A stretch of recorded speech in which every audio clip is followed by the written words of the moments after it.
Hello दोस्तों, कैसे हैं आप लोग। उम्मीद है आप लोग अच्छे होंगे। चलिए आज का पार्ट स्टार्ट करते हैं।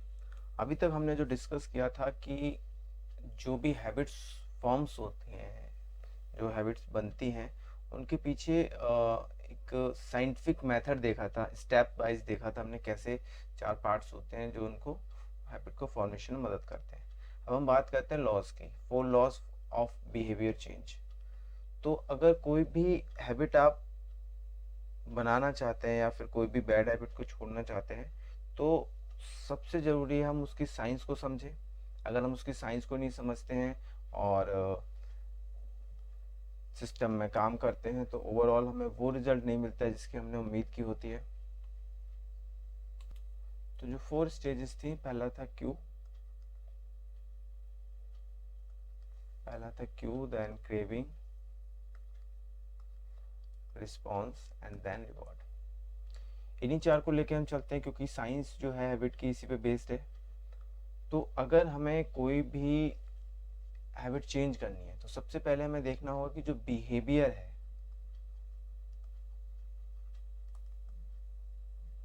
उसको चेंज करना पड़ेगा। अगर हम बिहेवियर चेंज कर सकते हैं तो गुड हैबिट डिज़ाइन कर सकते हैं और बैड हैबिट्स को एलिमिनेट करते हैं बड़ी आसानी से। ठीक है। It provides a simple set of rules for the creating good habits and breaking bad once.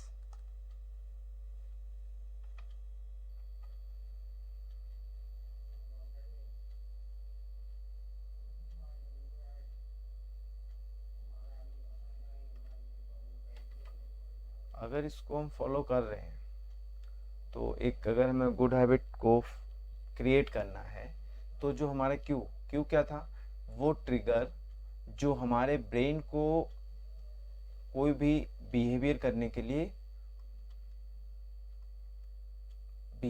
के लिए मोटिवेट करता है।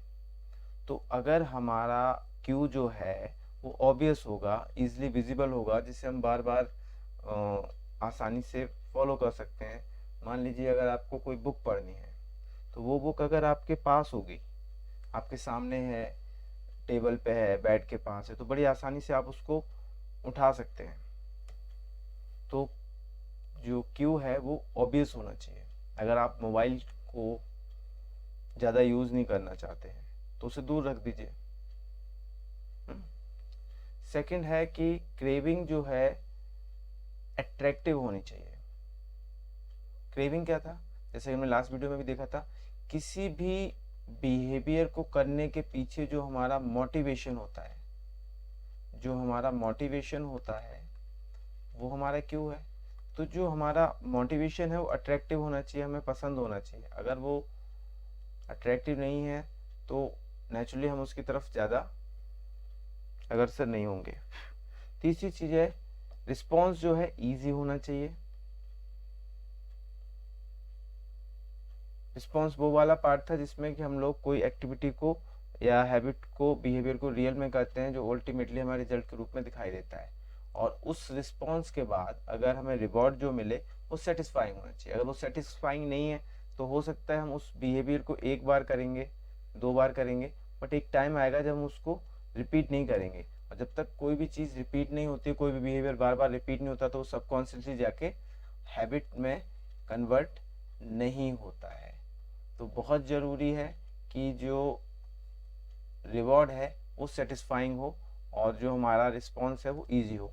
इसके अगेंस्ट अगर हम कोई हैबिट को ब्रेक करना चाहते हैं तो क्यू जो है वो इनविजिबल होना चाहिए। मान लीजिए अगर आप कोई मोबाइल बहुत यूज़ करते हैं और आप चाहते हैं कि मोबाइल को कम यूज़ करें, तो मोबाइल को ऐसी जगह रख दीजिए जो बार बार आपकी नज़र में नहीं आ रहा है, या उसको इस तरह से पासवर्ड सेट कर दीजिए ताकि वो आपको ईजिली बार बार उसे आप खोल नहीं पा रहे हैं। मतलब जो ट्रिगर है, जो ब्रेन को मिल रहा है, वो ट्रिगर नहीं मिलना चाहिए बार बार उसके सामने आप आके। ऐसे नहीं है कि बार बार आपके हाथ में आ रहा है। सेकंड है जो मोटिवेशन है अनअट्रैक्टिव होना चाहिए। अगर आप ये चाहते हैं कि अगर कुछ भी चीज़ में आपको आगे बढ़ना है, मान लीजिए आपने देखा कि भाई अभी आप क्यों मोटिवेट कर रहे हैं, क्यों मोबाइल चला रहे हैं, क्योंकि आपको अच्छा लगता है, मनोरंजन है। लेकिन आप अगर उस मनोरंजन की जगह उसमें आप ये देख पाएँ कि वो आपके टाइम को वेस्ट कर रहा है, आपकी स्टडी का लॉस हो रहा है, तो जो अभी मोटिवेशन था, इससे पहले मोटिवेशन था कि भाई हम मोबाइल चला रहे हैं या कोई गेम खेल रहे हैं तो वो हमें एंजॉय दे रहा है, एडिक्शन टाइप में है। बट अगर हम उसको चेंज करके इस रूप में देख पाएंगे कि वो हमारे टाइम को वेस्ट कर रहा है, तो यहाँ पे जो अट्रैक्शन था वो उतना नहीं रहेगा और आपके लिए आसान होगा उस चीज़ को चेंज करना। साथ ही साथ जो रिस्पॉन्स होना चाहिए, मतलब जो रियल एक्टिविटी या बिहेवियर है उसको इतना डिफिकल्ट बना दीजिए, उस प्रोसेस को इतना टफ होना चाहिए कि भाई उसको आसानी से हम लोग ना कर पाएँ।